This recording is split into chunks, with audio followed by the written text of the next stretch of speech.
여기 고소득 올리려고 오셨잖아요. 그러면 고소득을 올리려면 그 전에 생산성이 높아야 돼요. 프로덕티비티가 높아야 된다고요.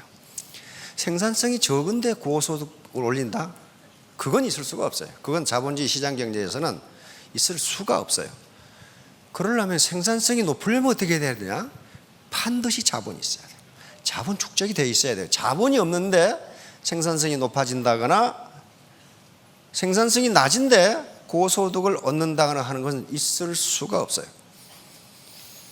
자, 그러면 이제 문제는 어디가 있냐 하면은 그러면 자본 축적을 어떻게 할 것이냐 하는 문제예요. 뭐가 자본이냐? 골목 상권이 왜 안 되느냐 하는 거예요. 이게 골목 상권이고 이게 SSM이에요. 예? 눈으로 척 봐요. 여기하고 여기하고 어디가 자본 축적이 잘 돼 있냐 이 말이야. 잘 돼 있잖아요. 그럼 이쪽으로 여기가 생산성이 높을 수밖에 없어요. 우리 동네에 슈퍼마켓이 하나 있었어. 근데 어느 날 슈퍼마켓에 갔더니 망했다고 그러더라고. 그래서 이거 슈퍼마켓 너 철수하냐 그랬더니 아니 이마트가 샀대. 그래서 이마트 그대로 가만히 있어. 건물은 가만히 있는데 상호가 바뀌었더라고. 근데 그 바뀌고 거기 가보니까 완전히 달라요. 완전히 달라. 다시 말하면 그게 건물이라든가 그 면적 다 똑같아. 주차장도 다 똑같은데 안에 딱 들어가니까 디스플레이가 완전히 달라요. 예? 디스플레이가 완전히 달라. 같은 공간인데 넓게 보여. 넓게 보이고 내 눈앞에 바로 내가 사고 싶은 것들이 있어. 그게 뭐예요? 그게 자본이에요. 이걸 아무리 살리려고 해봐야 SSM처럼 자본 축적이 되지 않고서는 살아나지가 않아요. 우리가 이 시장, 재래시장이든 SSM이든 여기 가는 건 누가 거기 가라 해서 가고 가지 말라 해서 안 가고 그런 게 아니에요. 그렇죠? 거기 가는 게 더 나으면 거기 간단 말이에요. 바로 이게 자본이라는 거예요. 자본. 그러면 이제 현대 이 지식정보화 사회, 농경시대에서 산업화 시대, 지식정보화 시대로 넘어오면서 자본이라는 개념이 이제 엄청나게 확대됐습니다. 과거에는 인간이 만드는 생산수단, 즉 눈에 보이는 것만 자본이라고 그랬는데 오늘날 시대에는 눈에 보이는 자본보다 보이지 않는 자본이 더 중요하다는 거예요. 예를 들면 미국의 제일 부자 빌 게이츠 있죠. 그 땅이 있어요, 공장이 있어요, 건물이 있어요, 아무것도 없어요. 시애틀에 가면 마이크로소프트 본사가 있어요. 사람도 안 보여요. 사람도 안 보여요. 그래서 세계 최고 부자예요. 가지고 있는 게 뭐예요? 지식이라는 자본이에요. 지식이라는 자본이, 창의성이라는 자본이에요. 그다음에 두 번째 부자가 워렌 버핏이잖아요. 그렇죠? 워렌 버핏. 그 주식 투자 천재예요. 거기도 조그마한 회사 하나밖에 없어요. 땅도 없고 아무것도 없어.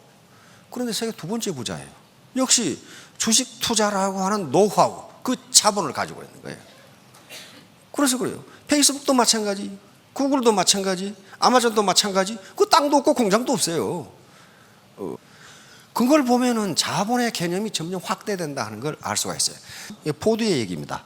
당신이 할 수 있다고 생각하건 할 수 없다고 생각하건 당신이 옳다. 할 수 없습니다. 그것도 맞는 말이고 할 수 있습니다. 그것도 맞는 말이단 말이야. 포드가 T형 자동차를 만들 때 이런 얘기를 했었죠. 한 간부에게 자네 이러이러한 자동차를 이러이러한 가격에 만들 수 있나? 그러니까 그 간부가 사장님 현재의 기술로는 불가능합니다. 그러니까 사장이 포드가 자네 말이 옳네 그랬단 말이에요. 근데 B라는 간부에게 자네 이러이러한 자동차를 만들 수 있나? 그랬더니 그 간부가 만들 수 있습니다. 그러니까 자네 말이 옳네 그랬단 말이에요. 황희정상하고 비슷하죠. 그런데 C라는 간부가 아니 사장님 만들 수 없다는 것도 옳다고 하시고 만들 수 있다는 것도 옳다고 하신 누구 말이 옳습니까? 그랬더니 만들 수 없다는 놈은 못 만들고 만들 수 있다는 놈은 만드니까 둘 다 옳은 거지. 그 말이에요. 지금 둘 다 옳은 거지. 그러니까 내가 애터미에서 성공할 수 있다, 그것도 맞는 말이고 성공은 개뿔 못한다, 그것도 맞는 말이다 그 말이에요. 성공할 수 있다는 사람은 성공하고 없다는 사람은 못하니까 둘 다 맞다. 그 얘기예요. 지금 포드 아저씨가 하는 얘기는. 이 양반은 이게 자동차의 아버지인데 자동차의 왕인데 이게 컨베이어 시스템을 처음 만드는 사람이에요. 그래서 이 말을 했을 거예요. 그런데 이게 100년 후에 이 다단계하고 딱 들어맞아. 에? Coming together is a beginning. 그렇죠? 함께 하는 것이 시작이고, coming together. 계속 함께 하는 것이 발전이고, 마지막으로 성공은 뭐냐? working together. working together is success. 함께 일하는 것이 성공이다. 애터미는요, 절대로 혼자 성공 못합니다. 반드시 같이 해야 돼. 배움을 멈춘 사람은 20대든 80대든 늙은 사람이다. 누구든지 배움을 계속하는 사람은 젊은 사람이다. 그러니까 배울 자세를 가지고 있는 사람은 젊은 사람이에요. 그런데 배울 자세는 뭐냐? 겸손한 마음이다. 휴밀리티. 겸손한 마음이에요. 겸손하지 않으면 절대로 못 배워요. 생각해 보세요. 대부분의 사람들이 사소하다고 무시하는 것들에 관심을 갖는 소수가 부자가 된다. 다수가 부자 되는 게 아니에요. 소수가 부자가 된다. 어떤 것에 관심을 갖는 다수 사람들이 사소하다고 무시하는 것들에 관심을 갖는 소수가 부자가 된다. 이야, 저거 900원짜리 칫솔 팔아가지고 내가 언제 부자가 돼? 그런데 그 부자 된 사람이 있어요. 있으니까 문제는 그렇게 되는 거란 말이에요. 어떤 스님이 쓴 책을 보니까 인도에 굉장히 한 마을에 부자가 있었답니다. 부자가 있는데, 옆집 사람이 3층 집을 짓는 거 보니까 굉장히 좋거든? 그러니까 목수에게 나도 3층 집 하나 지어달라고. 이게 굉장히 좋다고 말이야. 그러니까 목수가 오케이 하고 집을 지었어. 집을 짓는데 이 부자가 와서 보니까 1층부터 짓거든? 1층부터. 그러니까 이 부자가 고함을 질렀어. 이 사람아, 나는 3층이 필요한 거지 1층이 지금 필요한 게 아니라 이거야. 3층부터 지으라 이거지. 그거 되겠어요? 그거 되겠냐고. 그러니까 3층부터 지으려는 사람이 많아요. 판매사부터 가야 되는데 배팅 쳐가지고 국장부터 가려고 하는 사람이 있어. 그 반드시 무너져요.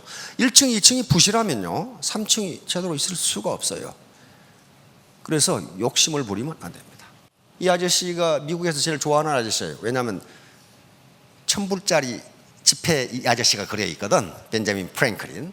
자, 못 하나가 부족해서 편자를 잃게 되고, 그 말에 그 편자 있죠? 발바닥에 박는 거. 편자 하나가 부족하여 말을 잃게 되고, 말 한 마리가 부족하여 기술을 잃게 되고, 기병 한 명이 부족해서 전쟁에 졌다. 그러니까 전쟁에 진 게 뭐 때문에 그랬냐 하면 못 하나 때문에 졌다. 그러면 못 하나 때문에. 다시 말하면 원인은 작을 것 같은데 결과는 굉장히 크게 나온다. 즉 칫솔 하나 치약 하나 파는 게 우스운 것 같은데 그렇지가 않다는 거예요. 그래서 한비자라는 책에는 그것을 재괴의혈이라고 했어요. 재괴는 큰 제방입니다. 의자는 개미 의자예요. 개미 구멍 하나가 두 걸 무너뜨린다는 거예요. 그렇잖아요. 개미 구멍. 그러니까 큰 결과는 작은 원인에서 비롯된 거지 어떤 큰 원인이 아니라는 거예요. 아인슈타인이 드디어 나왔죠. 미친 짓. 어떤 것이 미친 짓이냐?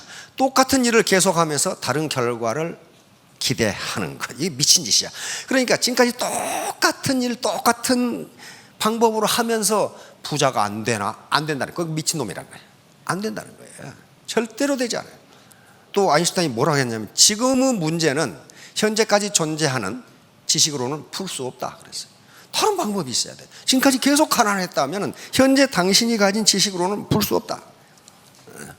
그래서 새로운 걸 자꾸 포드는 배우라고 하는 거예요.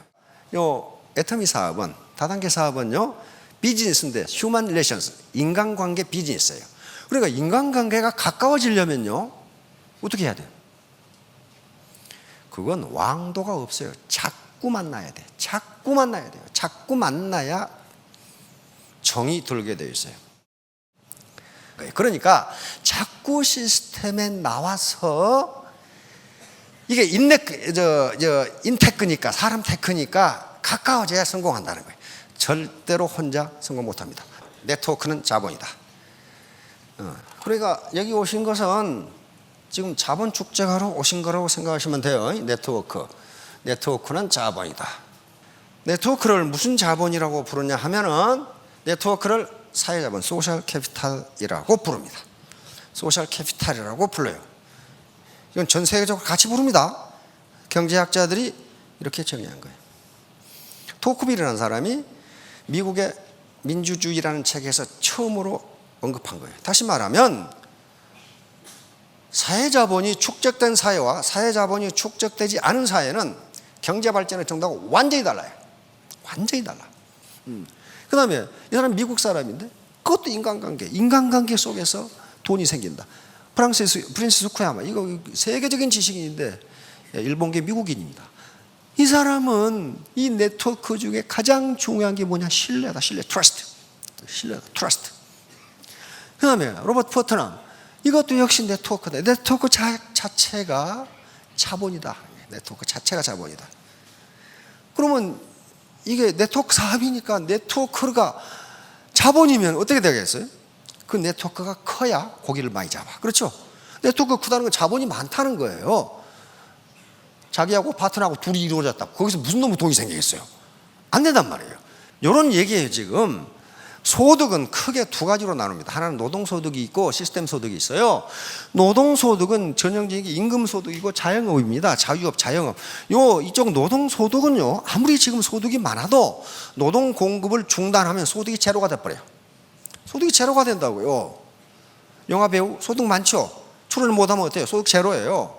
그러니까 이쪽 노동소득은요, 자기의 시간과 임금을 바꾸는 시스템이 노동소득이, 이게 가장 전형적인 자본주의 사회에서의 소득입니다.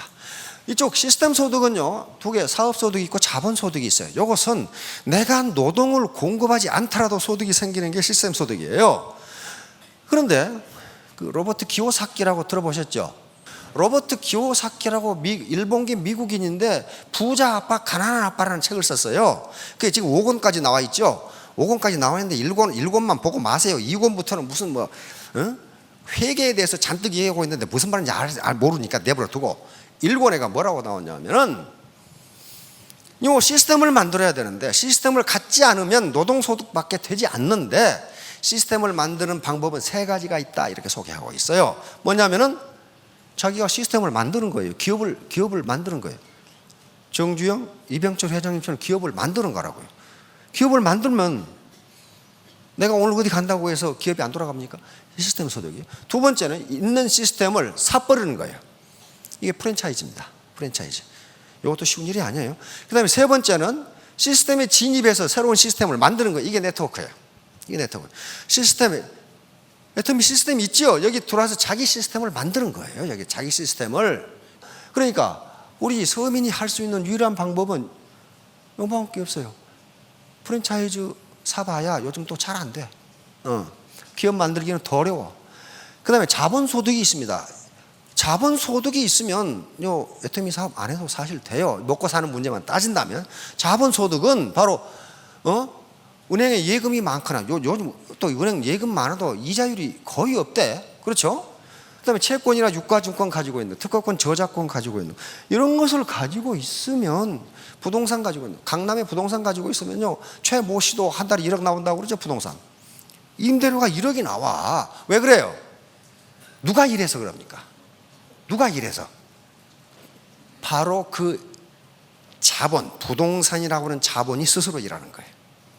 그리고 자본주의 시스템이 그걸 보장해 주는 거예요. 그러니까 나오는 거예요.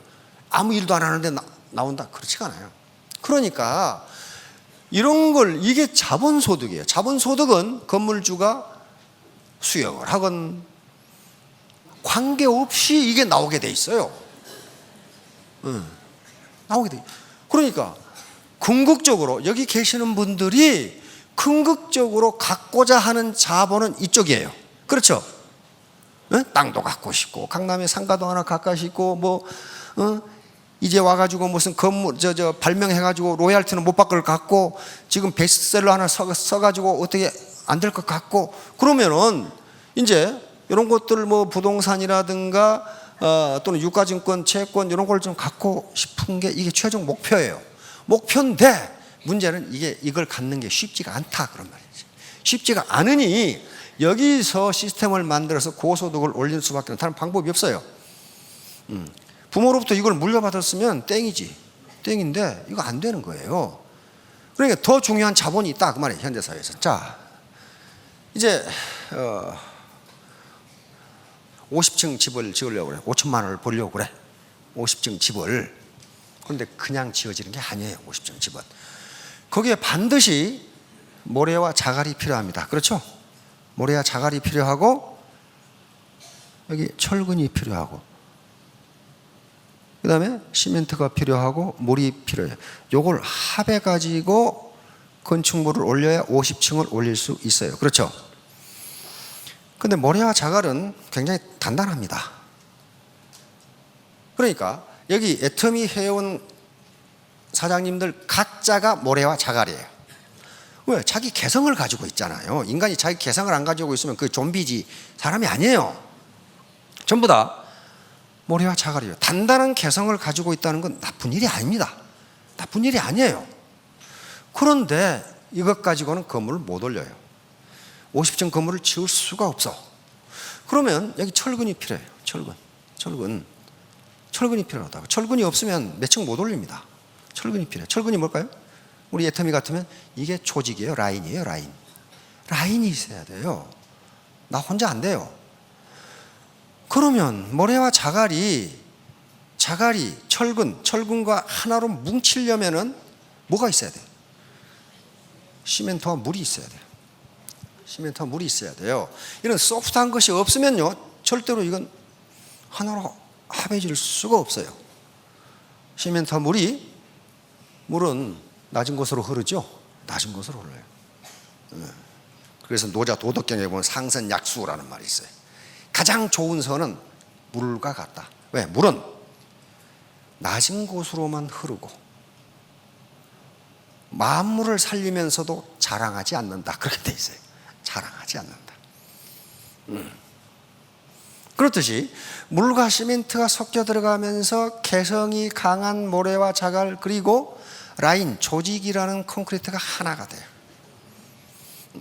물은 여기서 말하는 신뢰, 정보, 정 이런 것들, 인간성, 도덕성 이런 것들이 흘러 들어가면서 하나로 이게 뭉쳐지는 거란 말이에요. 그래서 이게 합해지면 하나의 50층 건물이 돼서 5천대기 되는 겁니다. 5천대기.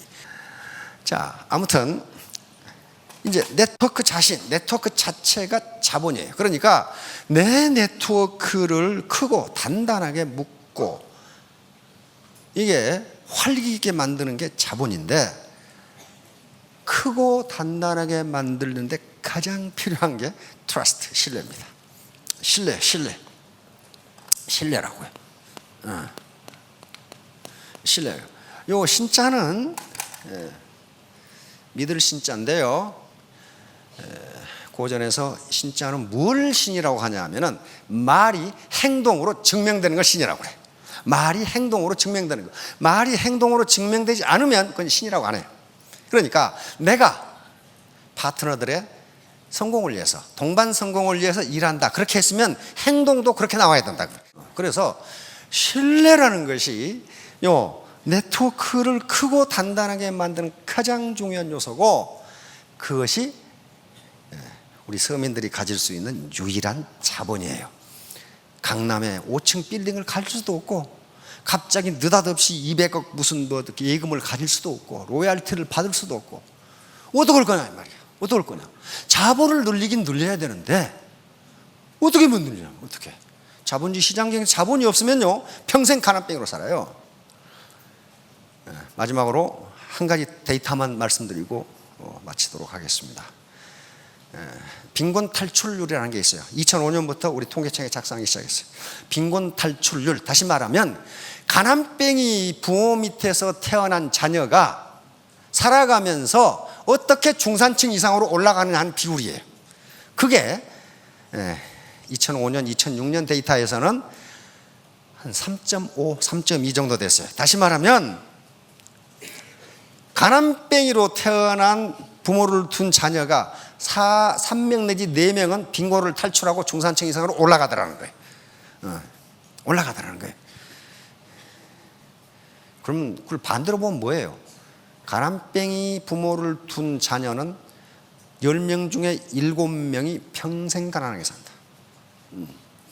그럼 우리는 그 사람들에게 주목하지 말고 탈출한 사람이 주목해야 돼. 근데 2014년 데이터는 그것이 2명으로 줄었어요. 2명으로 줄었다고요. 2000년대, 2005년, 6년, 7년, 8년 그때까지는 10명 중 3명이 빈곤을 탈출하고 올라갔는데 지금 와서는 가난뱅이로 태어난 자녀 중에 10명 중 2명만 빈곤을 탈출하고 중산층 이상으로 올라간다. 나머지 8명은 평생을 가난뱅이로 살고 가난을 물려준다. 그렇게 돼 있어요. 그 중요한 요인이 뭐냐? 자본 축적이 안 돼서 그래요. 어떤 방법으로 자본을 축적할 것이 하는 것은 이제 개인의 문제예요. 내가 신뢰를 어떻게 살 거야, 뭐? 그래서 자본에 대해서 지금 계속 이제 강론으로 들어가기 시작한 겁니다. 자, 여러분들 2017년 정유년에 모두 지난 과거 어두운 거 다 불태워버리고 불꽃처럼 일어나시기 바랍니다. 네, 감사합니다.